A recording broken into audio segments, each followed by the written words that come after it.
terendah menggelantung di perkebunan Gondolayu.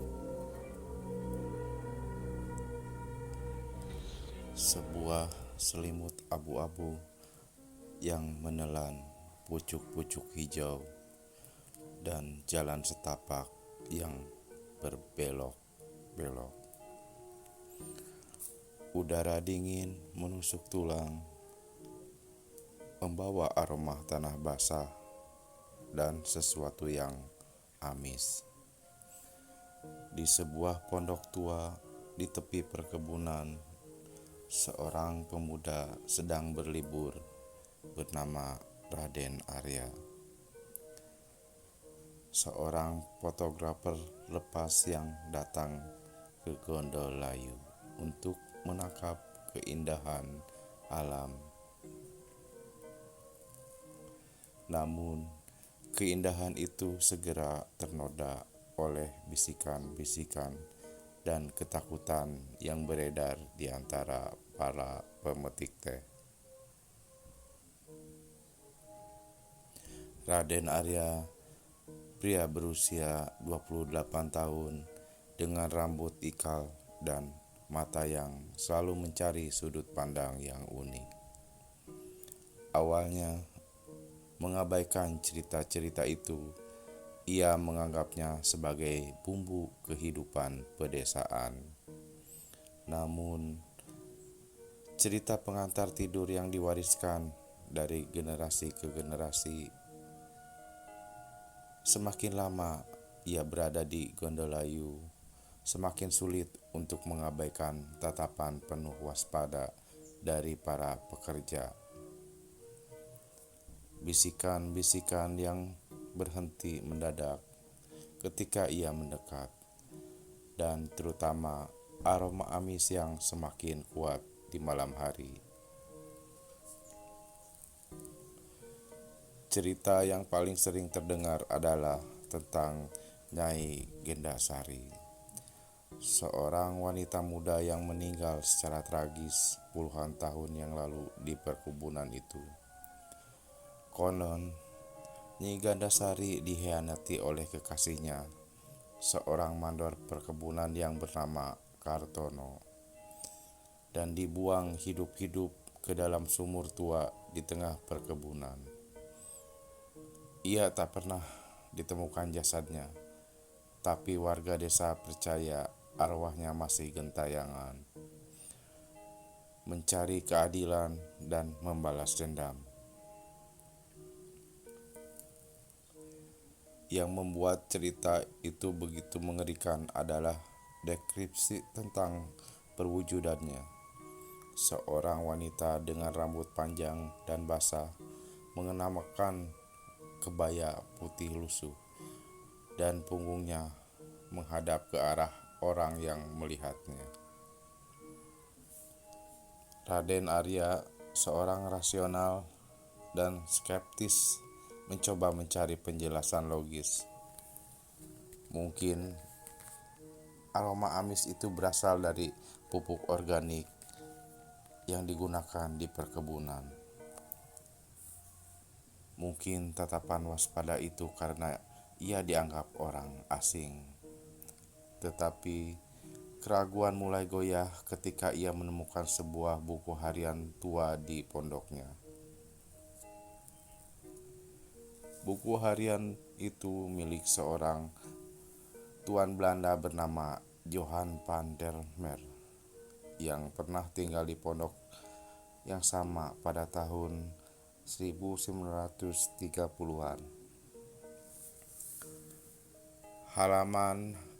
Halaman buku harian itu dipenuhi dengan sketsa-sketsa kebun teh yang indah, tetapi juga dengan catatan yang semakin aneh dan menakutkan.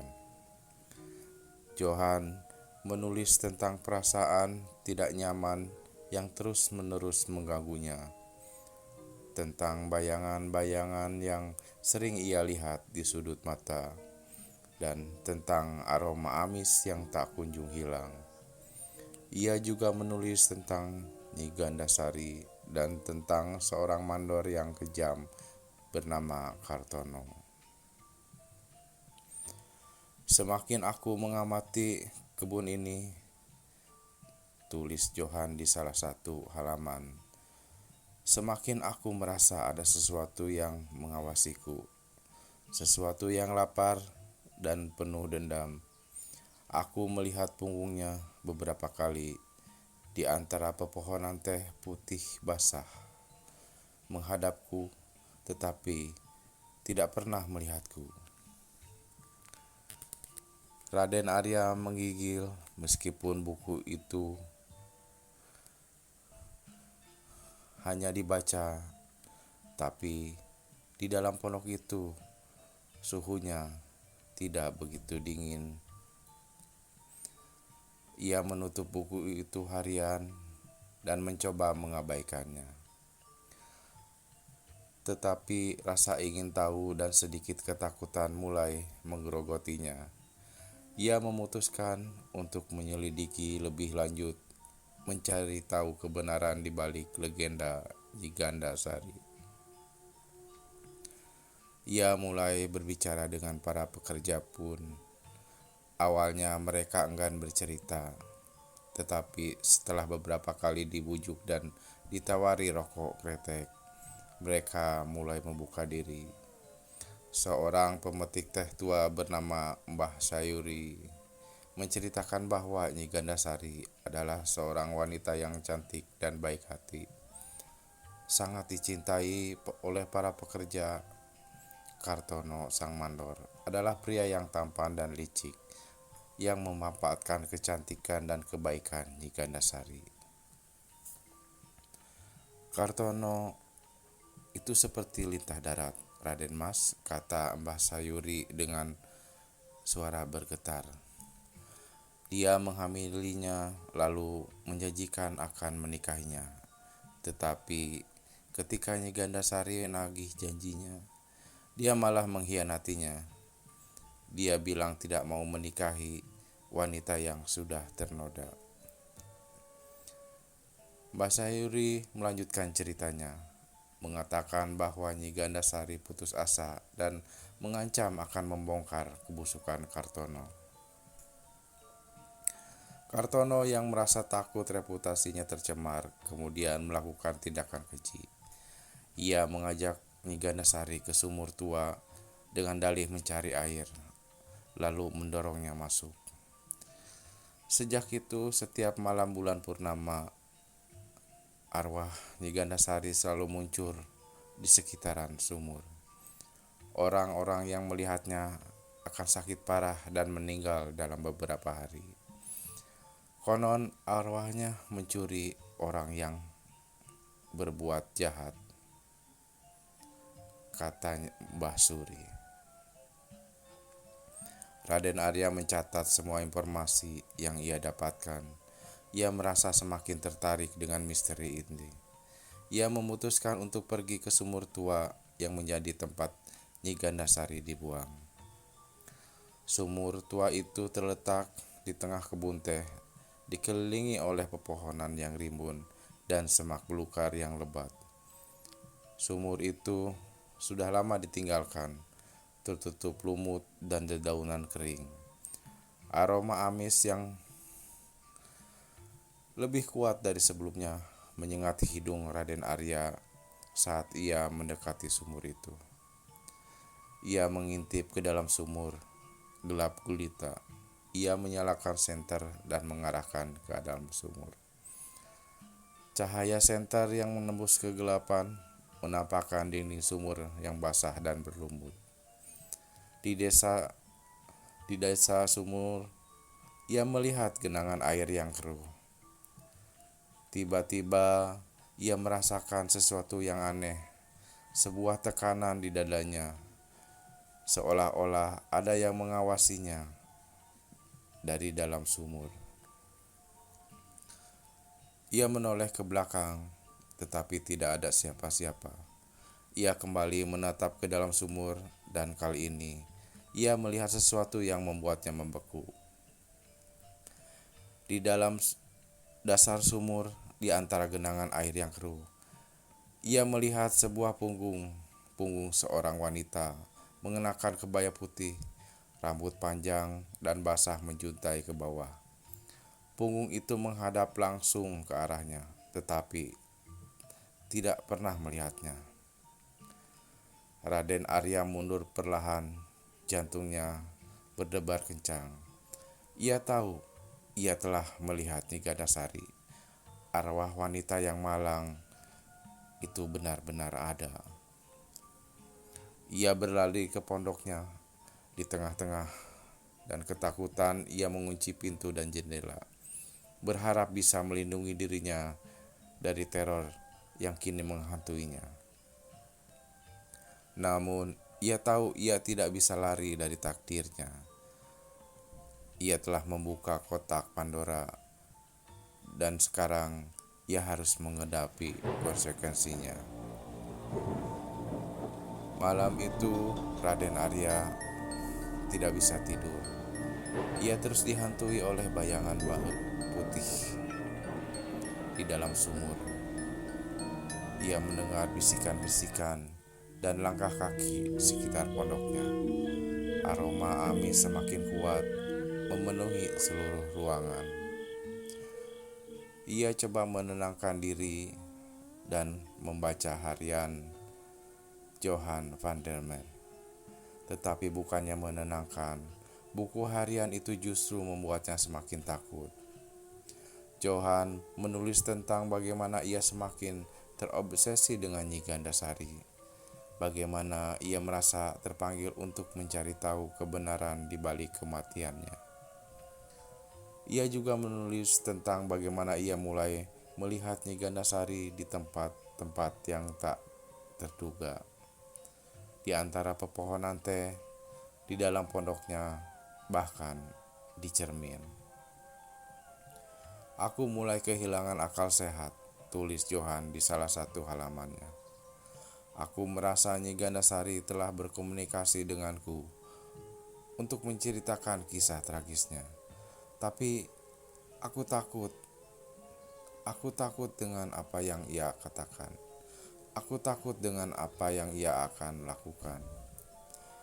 Raden Arya menutup buku harian itu. Dengan wajahnya di tangan, ia merasakan hal yang sama. Ia merasa Nyi Gandasari ingin berkomunikasi dengannya untuk meminta membalaskan dendamnya. Tetapi ia juga takut. Ia takut dengan kekuatan arwah yang penuh dendam itu. Keesokan harinya, Raden Arya memutuskan untuk mencari tahu lebih banyak tentang Kartono, mandor yang membuat Nyi Gandasari itu meninggal. Ia bertanya kepada para pekerja kebun, tetapi tidak ada yang tahu apa yang terjadi dengan Kartono setelah peristiwa tragis itu. Beberapa orang mengatakan bahwa ia melarikan diri dari Gondolayu dan bersembunyi di tempat lain. Yang lainnya mengatakan bahwa ia meninggal karena sakit parah, dikutuk oleh arwah Nyi Gandasari. Raden Arya kemudian pergi ke kantor administrasi perkebunan dan meminta catatan-catatan lama. Setelah berjam-jam mencari, ia menemukan sebuah dokumen yang menarik perhatiannya. Dokumen itu adalah catatan kematian Kartono. Kartono meninggal pada tahun 1940 akibat penyakit jantung yang parah. Tetapi ada sebuah catatan tambahan di dokumen itu yang ditulis oleh dokter Belanda bernama Dr. Hermanus. Pasien mengalami gejala-gejala yang aneh sebelum kematiannya, tulis Dr. Hermanus. Ia sering berhalusinasi dan melihat bayangan-bayangan. Ia juga mengeluh tentang aroma amis yang tak kunjung hilang.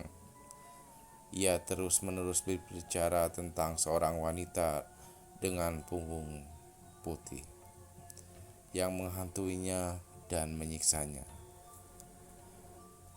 Raden Arya menggigil. Ia menyadari bahwa Kartono tidak lepas dari kutukan Nyi Gandasari. Arwah wanita itu terus menghantui dan menyiksanya, bahkan sampai akhir hayatnya. Ia kembali ke sumur tua. Ia tahu ia harus menghadapi Nyi Gandasari. Ia harus mencari tahu apa yang diinginkan arwah itu dan coba membantunya. Ia berdiri di tepi sumur, menatap ke dalam kegelapan. Ia memejamkan mata dan memanggil Nyi Gandasari. "Nyi Gandasari," katanya dengan suara bergetar, "aku datang untuk membantumu. Katakan padaku apa yang kau inginkan." Tiba-tiba ia merasakan sentuhan dingin di punggungnya. Ia membuka mata dan berbalik. Di belakangnya berdiri Nyi Gandasari. Wanita itu sangat pucat, dengan rambut panjang dan basah yang menjuntai ke bawah. Ia mengenakan kebaya putih lusuh yang robek dan kotor. Tetapi yang paling menakutkan adalah punggungnya. Punggungnya menghadap langsung ke arahnya, tetapi tidak pernah melihatnya. Nyi Gandasari membuka mulut dan sebuah suara lirih keluar dari tenggorokannya. "Keadilan," bisiknya. "Aku ingin keadilan." Raden Arya bertanya yang dimaksud dengan keadilan. Nyi Gandasari menjelaskan bahwa ia ingin Kartono dihukum atas perbuatannya. Ia ingin semua tahu orang tentang kebusukan Kartono dan tentang bagaimana ia telah merusak hidupnya. Raden Arya berjanji akan memenuhi permintaannya. Ia akan mencari bukti-bukti yang kuat untuk membuktikan bahwa Kartono adalah pembunuh Nyi Gandasari, dan ia akan menyerahkannya kepada pihak berwajib. Namun, Nyi Gandasari menggelengkan kepala. "Tidak," katanya. "Keadilan yang aku inginkan bukan keadilan duniawi. Aku ingin keadilan di alam gaib. Aku ingin kau melakukan sebuah ritual. Sebuah ritual pengusiran arwah yang akan membebaskanku dari penderitaan ini." Nyi Gandasari menjelaskan bahwa ritual itu harus dilakukan pada malam bulan purnama. Di tepi sumur tua, ia memberikan Raden Arya daftar benda-benda yang harus disiapkan untuk ritual tersebut. Bunga melati, kemenyan, lilin, air suci, dan sebuah keris pusaka. Raden Arya awalnya ragu. Ia tidak percaya dengan hal-hal gaib. Tetapi ia melihat kesedihan dan penderitaan yang mendalam di mata Nyi Gandasari. Ia tahu ia harus membantunya. Ia mempersiapkan seluruh benda-benda yang dibutuhkan untuk ritual tersebut. Ia membeli bunga melati, kemenyan, dan lilin di pasar. Ia meminta air suci dari seorang kiai di sebuah desa, dan ia meminjam sebuah keris pusaka dari seorang kolektor barang antik. Pada malam bulan purnama, Raden Arya kembali ke sumur tua. Ia menyalakan lilin dan kemenyan dan menata bunga melati di sekitar sumur itu. Ia kemudian memegang keris pusaka itu dengan erat. Ia mulai membacakan mantra-mantra yang diajarkan oleh Nyi Gandasari. Saat ia membacakan mantra-mantra itu, ia merasakan energi yang sangat aneh mengalir di sekitarnya. Angin bertiup kencang, menggoyangkan pepohonan teh. Aroma amis semakin kuat, menyesakkan nafas. Tiba-tiba Nyi Gandasari muncul di hadapannya. Ia terlihat semakin pucat dan lemah. Ia meronta-ronta kesakitan, seolah-olah ada sesuatu yang mencengkram jiwanya. Raden Arya terus membacakan mantra-mantra itu dengan sekuat tenaga. Ia merasakan tubuhnya gemetar dan berkeringat. Ia tahu ia harus menyelesaikan ritual ini, atau Nyi Gandasari akan selamanya terperangkap dalam penderitaan. Akhirnya, setelah berjam-jam membacakan mantra itu, Raden Arya merasakan energi yang aneh mulai mereda. Angin yang bertiup berhenti, aroma amis menghilang, Nyi Gandasari berhenti meronta-ronta. Ia melihat Nyi Gandasari tersenyum padanya, senyuman yang penuh kedamaian dan kelegaan. "Terima kasih," bisiknya, "kau telah membebaskanku." Kemudian Nyi Gandasari mulai memudar, menghilang perlahan di dalam kegelapan.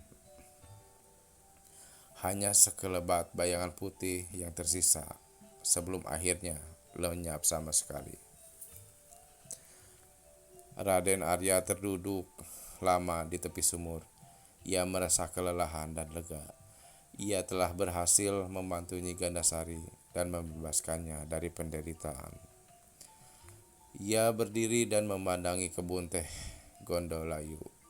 Kabut masih menggantung rendah di atas pepohonan, tetapi kali ini suasananya lebih tenang dan damai. Aroma amis telah hilang, digantikan aroma teh segar yang menenangkan. Raden Arya tahu ia tidak akan pernah melupakan pengalaman di Gondolayu. Ia telah belajar bahwa legenda dan cerita rakyat bukanlah sekedar bumbu kehidupan pedesaan, melainkan cerminan dari sebuah sejarah dan budaya yang kaya dan kompleks. Ia juga telah belajar bahwa arwah-arwah yang gentangan bukanlah sekedar khayalan, melainkan entitas yang memiliki kekuatan dan emosi yang nyata. Ia mengambil kemenyan dan mengambil foto kebun teh. Kali ini, ia tidak hanya mencari keindahan alam, tetapi juga mencari jejak-jejak sejarah dan budaya yang tersembunyi di balik pepohonan teh. Ia ingin mengabadikan kisah nyata Nyi Gandasari dan menceritakannya kepada dunia.